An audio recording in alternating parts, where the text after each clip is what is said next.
doing the same exact preaching.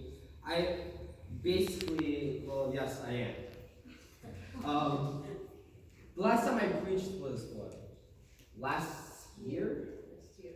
Yeah, last year, okay. And confession time, okay. So what happened? I was told to preach. What is it? The day before, right? So I thought to myself, oh, okay. I can do it. It's easy. I've been preaching several times, so I got it. One day, easy, right? So the day comes, and I do it, and then I find myself rambling. And the funny thing was, I didn't even know what I was saying. I was completely confused. And then after that, I was like, wow. Right? I was saying, maybe I was like shouting, preaching the word of God, and like this fire coming, like, right? When I was preaching. But then like nothing happened. It's like I just ended up like confusing a bunch of my points, not really saying anything. I was just basically rambling about a lot of things, just trying to make my message longer. So after my preaching, my dad told me that preaching isn't just an outline. It isn't just an outline to just read upon. It isn't just something you go up to the pulpit and you just talk to a bunch of people about the Bible. It's more than that. That's right. It's a message from God that you give to the people, a message from the Bible, which we rightly divide the Word of God for these people. And so, thankfully, this time, I was able to get 1 week, yay, right, to prepare for this message. Okay, so on to my preaching. So, what's going on in this verse 14? And Lot went out and spake unto his sons-in-law, which married his daughters, and he tells them to go out. He gives them a warning, and you can see in the end of the verse, it says, and it seemed to them that he was mocking them. Now, picture this, or think in your mind, when a bunch or two people come to your house and tell you, the city is going to be burned. The city is going to be destroyed with fire and brimstone. God is going to destroy and punish this city. And when you go out and tell your relatives the warning, how would you say it? How would you say it? Would you go out to them and say, hey, what's up? The city's going to be burned. You want to go out with me? What's up? No, of course not. You're not going to say it like that. You're going to go warn them and say, hey, the city's going to be burned. God's going to be punishing this city, and we need to get out right now. Right?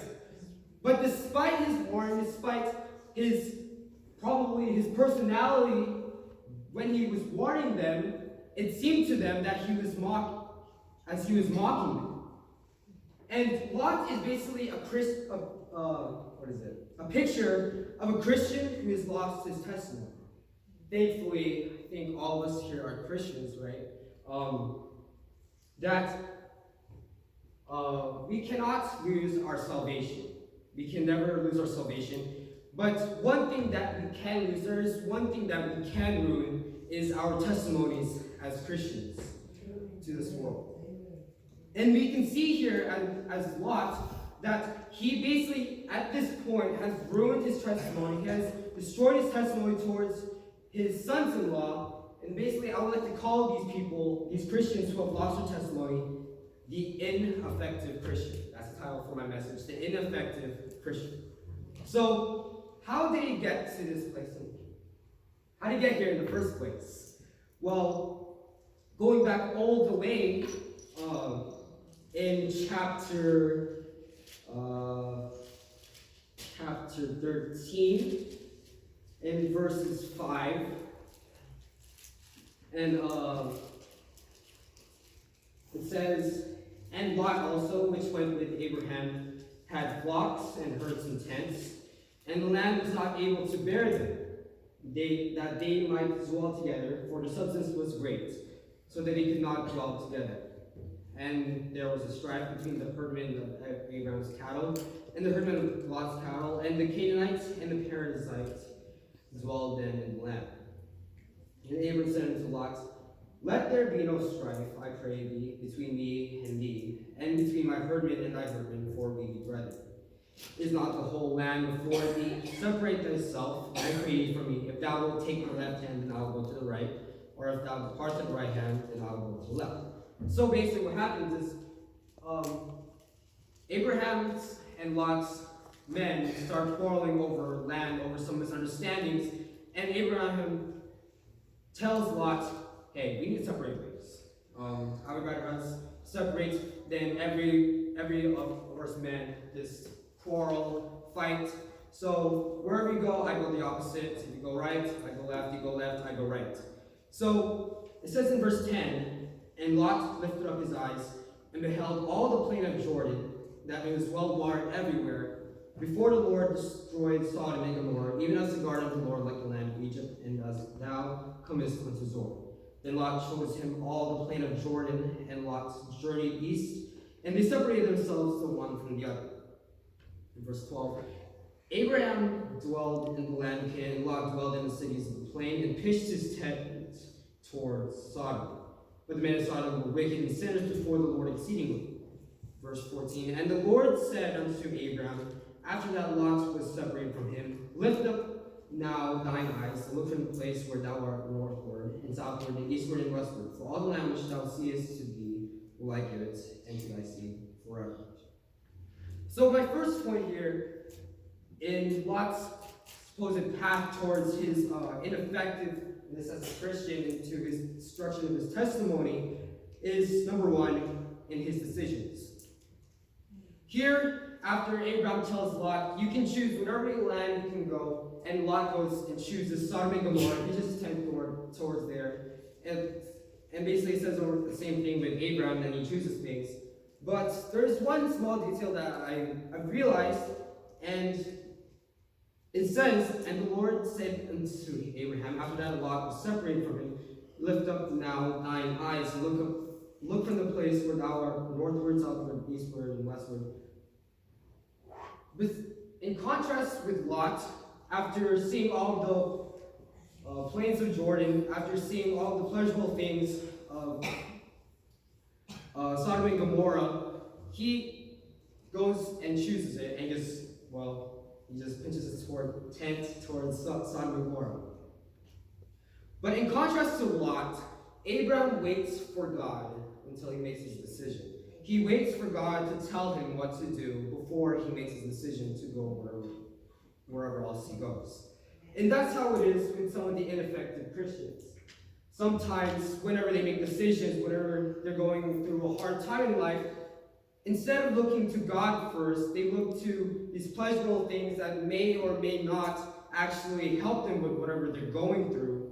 And that's what they're missing. Sometimes, in your daily decisions, why not just ask God first? Why not look up to God first in your daily decisions? Since, well, He is the Most High God. He is the most all-knowing God. He is the creator of the world. Of course He would know what's going on. He knows what's best for you. He knows what's the best plan for you. And without asking God for your guidance, of course, man by his own self, man all by himself won't be able to do anything. Eventually, it will go into destruction. Without God, man has his own limits, and naturally, man is just sinful. If you look towards your own pleasures, of course, you will eventually lead down into this sinful way. So, after that, in chapter 14, we see what's going on with Sodom and Gomorrah and some of its kingdoms going around, and they're having some conflicts between other cities around them, and they're about to go into war. They're about to go into war and fight it out. So what happens here near the end of chapter 14 is that Lot gets caught up in all of this mess, and he gets captured by one of the enemies of the cities of Sodom and Gomorrah. And Abraham hears of this, and eventually has to go save him, and he eventually saves him. And after chapter 14, we don't really hear a lot until chapter 19, so 4 chapters later. So, on to my second point is the continuance in the sin. After doing your decisions, after the ineffective Christian does the decision based on his pleasures, obviously he would fall into sin. Without God's guidance, man will fall into sin. That's right.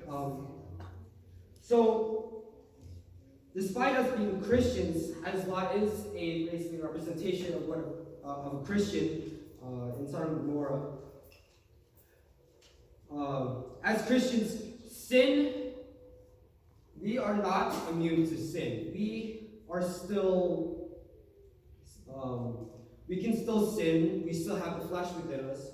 And when we sin, of course, there will always be consequences. Doing sin will give you consequences, and maybe that's the reason why we were all destined to hell in the first place, because of sin. So after Lot pitched his tent towards Sodom, after Lot chose to choose what was pleasurable in pitching his tent towards Sodom and Gomorrah, eventually gets caught up in this mess. And just like Lot, the ineffective Christian gets himself lost, gets himself caught in this sinful mess, gets himself caught in this sin, and he begins to struggle. And then, just like Lot being captured by the enemies of Sodom and Gomorrah, Abraham has to go and retrieve him back. Abraham has to go and save Lot from his captors, or captors. That's called. Okay. So just like the ineffective Christian, when he falls into sin, when he gets captured into sin, when he begins to drown in this sin, he begins to call to God, he begins to fast, he begins to pray heavily, he begins to read the scriptures daily. And after being saved, well, he goes back to it anyway. Despite knowing that sin is wrong, despite knowing the consequences, despite actually going through the consequences of that sin, he continues to go after that sin even after God has saved him or brought him out of the mess of that sin. Just like Lot, even after being saved from Abraham, even after being saved from being captured from the enemies of Sodom and Gomorrah, you can see in chapter 19, he's back in Sodom and Gomorrah, he's back into his old ways, he's back into his path of sin, and in chapter 19, this is where we get into our final step and final point, the ineffective Christian's involvement in the world. Here in chapter 19 and verse 1, we see, in verse 1 it says, "And there came two angels to Sodom and even, and Lot sat in the gate of Sodom. And Lot, seeing them, rose up to meet them, and he bowed himself with his face toward the ground." What we see here is, first, two angels coming to Sodom, and then we see Lot sitting in the gate of Sodom. Now, if you know what gatekeepers are, they're actually really important people, especially in large cities like Sodom and Gomorrah. Usually through a gate, usually through the front. That's how people go in, that's how people go out. And of course you need someone who's actually reliable. You actually need someone who is trustworthy to be that gatekeeper. And here we see that Lot is that gatekeeper of this sinful city.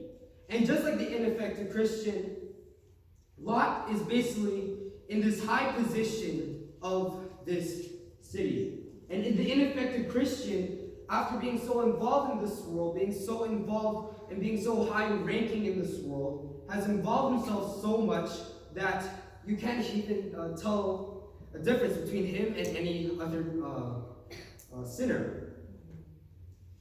So that's what basically happens. So after Lot is then warned by one of the angels that the Sodom and Gomorrah is going to be destroyed with fire, he goes on to warn his sons-in-law, and this is where we are to the verse, in verse 14.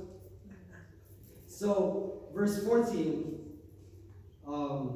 where right here, he eventually, or right now, his testimony is completely ruined. His testimony is completely destroyed. Now, for conclusion, I'd like to bring us to, I think it's 1 Timothy. Oh, 2 Timothy, sorry. 2 Timothy chapter 3, verse 1.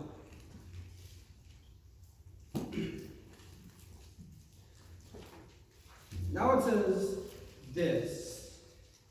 Now know also that in the last days perilous times shall come. For men shall be lovers of their own selves, covetous, boasters, proud, blasphemous, disobedient to parents, unthankful, unholy, without natural affection, truce breakers, false accusers, incontinent, fierce, despisers of those that are good, traitors, heady, high-minded, lovers of pleasures more than lovers of God. Now, just like the last time I preached this last year, I noted that in verse 2 it says, for men shall be lovers of their own selves, and all these other things, for men. It does not say for sinners, it does not say for the unsaved shall be lovers of their own selves. It says for men. Basically stating that everyone, even if they are Christian, everyone, even if they are a son of God, children of God, they shall be lovers of their own selves. Christians will be covetous. Christians will become boasters. Christians will be proud, blasphemous, disobedient to parents, unthankful, unholy. Christians will be without natural affection, truce breakers, false accusers, incontinent, fierce, despisers of those that are good. And in verse 4, Christians will become traitors, heady, high-minded, and in the end, Christians will become lovers of pleasures more than lovers of God. So to conclude is, the main reason why the Christian has become an ineffective Christian, the main reason why the Christian has gotten his testimony ruined, the reason why the Christian got his testimony destroyed is because he is the pleasure of God rather than pleasure of lovers. Oh wait, lovers of pleasures rather than lovers of God. Okay.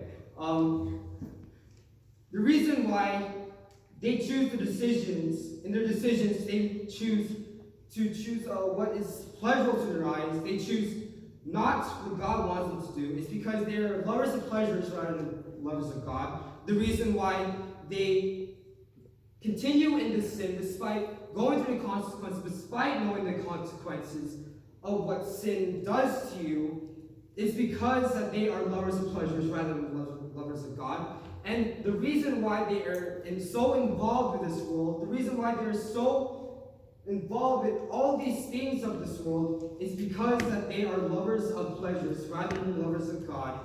And that is their main problem.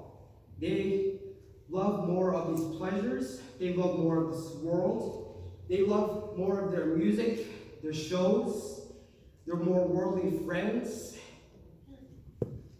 They love all more of those than you do of God. So, before I finish with this message I have for you, I have a question.